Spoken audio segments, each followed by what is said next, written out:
Assalamualaikum warahmatullahi wabarakatuh.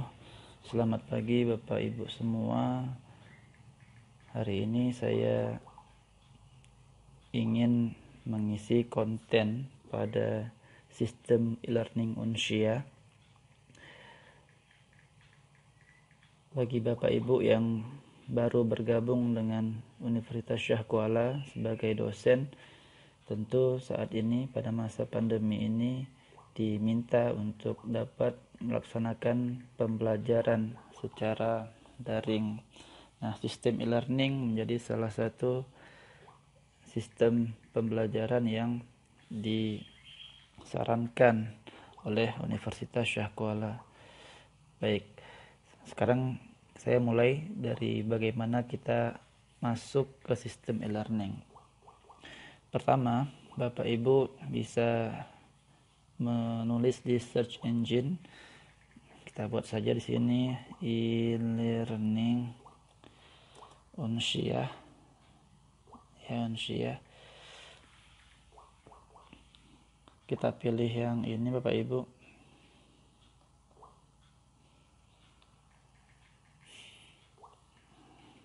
Nah, Bapak Ibu, ini adalah tampilan depan dari e-learning Universitas Syah Kuala. Bapak Ibu bisa perhatikan di sini di bagian kanan atas terdapat tempat untuk kita login Bapak Ibu. Di sana diminta NIP sebagai username-nya serta password-nya.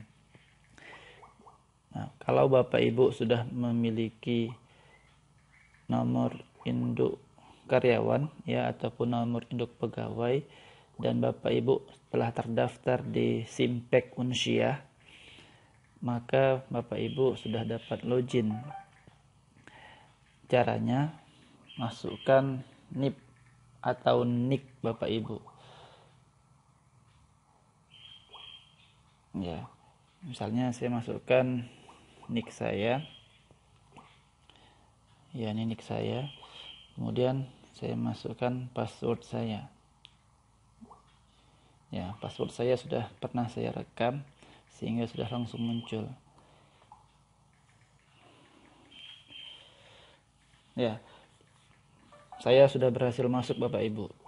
Nah, Bapak Ibu, ketika kita masuk ke sistem Unsia, ya bisa jadi nama yang tertera itu tidak sesuai dengan keinginan kita. Mungkin gelarnya tidak ada atau ada penulisan yang salah. Nah, itu semua bisa kita perbaiki Bapak Ibu. Termasuk menampilkan foto diri. Nah, caranya bagaimana? Bapak Ibu bisa pilih di sini di segitiga ini, kemudian masuk ke bagian edit profile. Ini dia. Nah, Bapak Ibu sangat disarankan untuk menulis nama lengkap beserta gelar dalam sistem e-learning Unsia, karena tentu saja hal itu akan meningkatkan motivasi mahasiswa ketika mereka mengetahui bahwa dosennya memiliki pendidikan yang bagus. Yang kedua, agar mahasiswa juga mengetahui latar belakang pendidikan Bapak Ibu. Nah, di sini Bapak Ibu bisa menulis nama lengkap di sini. Jadi nama pertama langsung saja dibuat lengkap dengan gelarnya Bapak Ibu, supaya nanti dia muncul di halaman depan. Kemudian nama belakang boleh dikosongkan saja, tidak masalah. Kemudian mengisi email address. Nah, yang diberi tanda merah bintang seperti ini wajib diisi. Kalau Bapak Ibu sudah memiliki email domain Unsia, sebaiknya pakai yang itu saja. Nah, apakah bisa diisi dengan email yang lain, bukan domain Unsia? Bisa, nggak ada masalah. Tapi tentu akan lebih banyak kemudahan kalau Bapak Ibu mengisi dengan email domain Unsia. Selanjutnya, Bapak Ibu bisa mengisi kota, kemudian mengisi negara dan waktu, pemilihan waktu. Nah, di bagian deskripsi ini Bapak Ibu bisa menuliskan sedikit tentang latar belakang pendidikan Bapak Ibu. atau tempat tanggal lahir juga dapat disampaikan di situ. Bisa langsung diketik. Kalau Bapak Ibu ada ingin menampilkan foto juga bisa diselipkan fotonya di sini Bapak Ibu. Nah ya.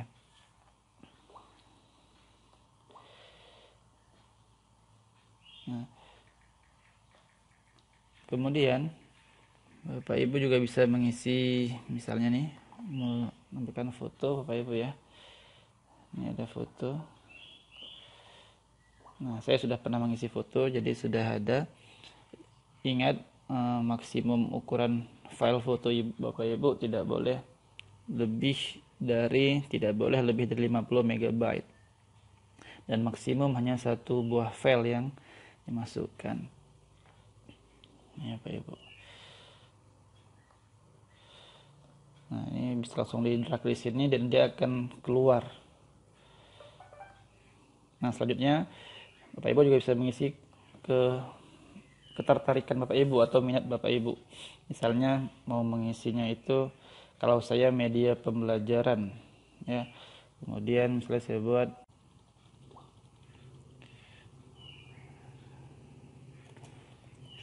media pembelajaran biologi. Oke. Nah, kalau semuanya sudah sesuai dengan Bapak Ibu, bisa edit profile. Kita tunggu. Iya. Ini adalah tampilan setelah kita mengisi atau kita telah mengedit profil kita Bapak Ibu. Ya, sudah masuk di sini. Kemudian ada foto. Kemudian ini kita tarikan sudah masuk media pembelajaran biologi. Nah, ini adalah daftar mata kuliah yang saya ampu pada semester ini. Nah, sekarang kita kembali ke menu utama Bapak Ibu ya. Nah, jadi Bapak Ibu kalau kita perhatikan di dalam sistem e-learning ini ada 3 user, ada 3 pengguna yang dapat mengakses sistem e-learning ini. Yang pertama adalah administrator.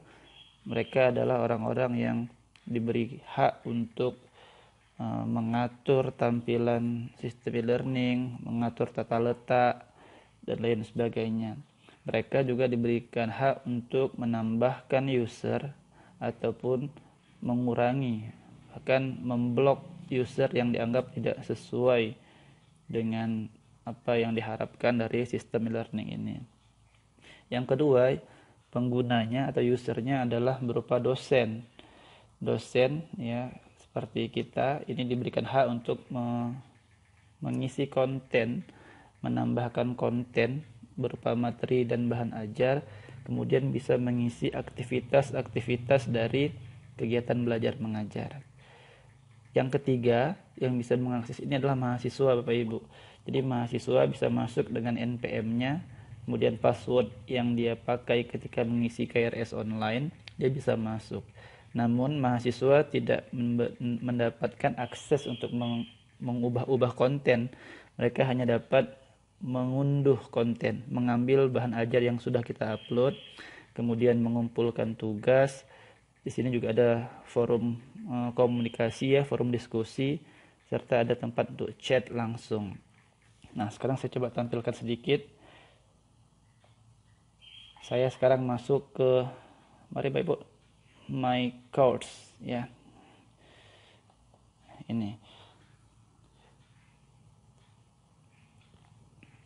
Nah, ketika saya masuk ke my course, di sini langsung terlihat apa saja yang menjadi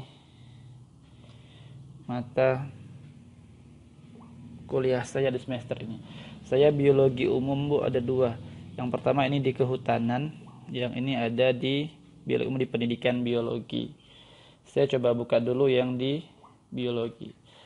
Saya akan menyampaikan 1 atau 2 cara untuk mengupload materi ajar.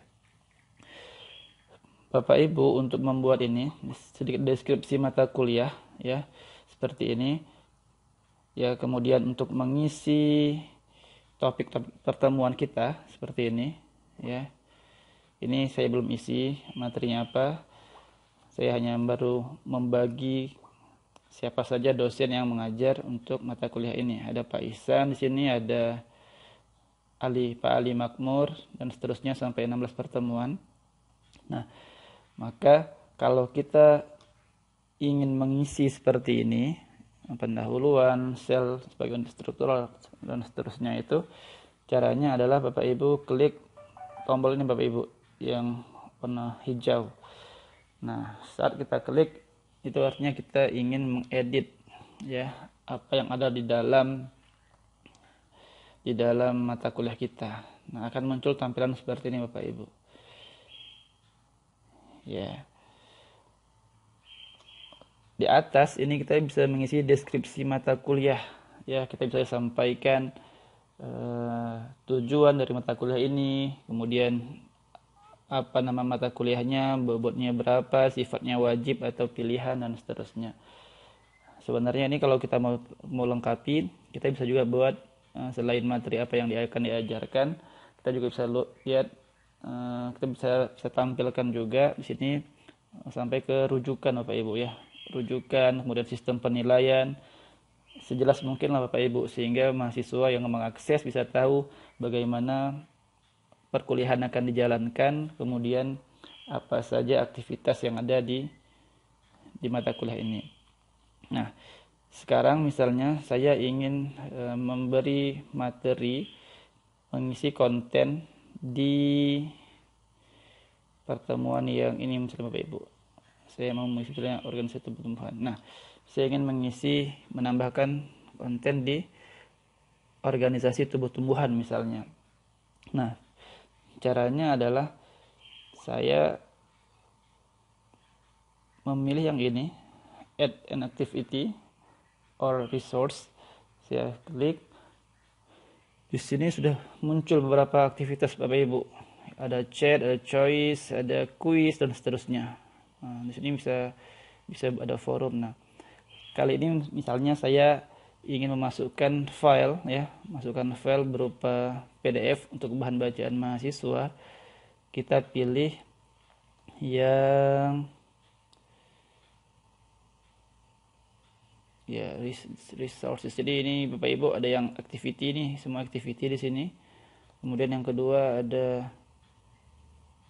resources ya. Di resources ini misalnya saya pilih file. Oke, saya pilih file. Saya add. Nah, kemudian akan muncul tampilan seperti ini Bapak Ibu. Nah, tambahkan new file to organisasi tumbuh-tumbuhan. Nah, misalnya sini namanya saya buat nama filenya organisasi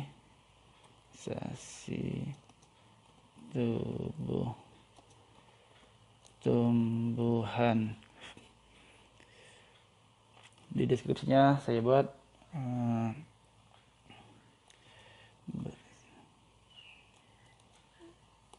materi ini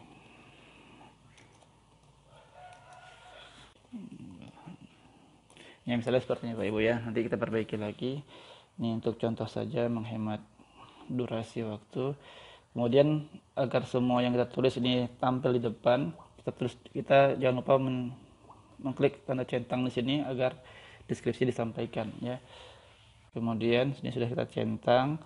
Nah, sekarang tinggal kita mengupload filenya Bapak Ibu. Disarankan filenya itu berupa PDF ya. Boleh dengan PPT, tapi lebih baik PDF sehingga dia tidak bisa diutak-atik oleh mahasiswa kita lagi. Oke, kita cari filenya di sini, kita telusuri.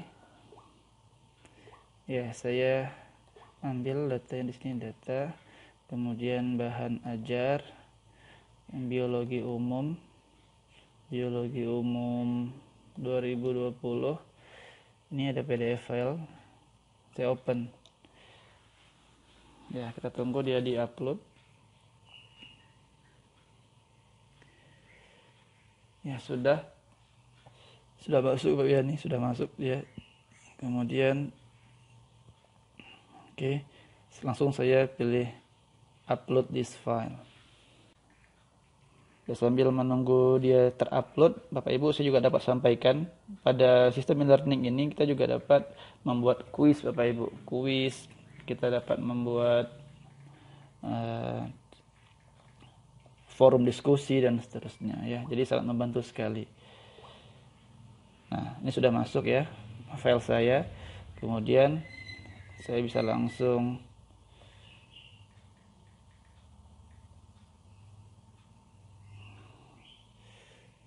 save and ya, kembali ke course saya tadi,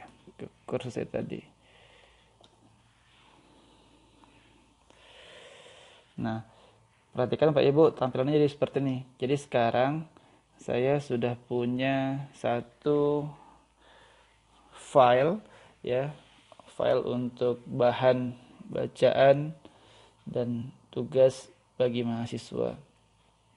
Ini tadi yang saya tulis sudah masuk, masih wajib membaca dan menjawab pertanyaan yang ada dalam materi ini. Nah, Bapak Ibu, mungkin untuk hari ini demikian dulu.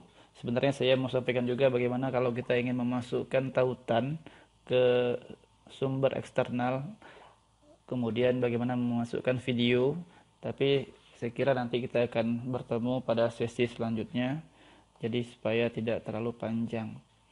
Baik, demikian. Terima kasih. Assalamualaikum warahmatullahi wabarakatuh.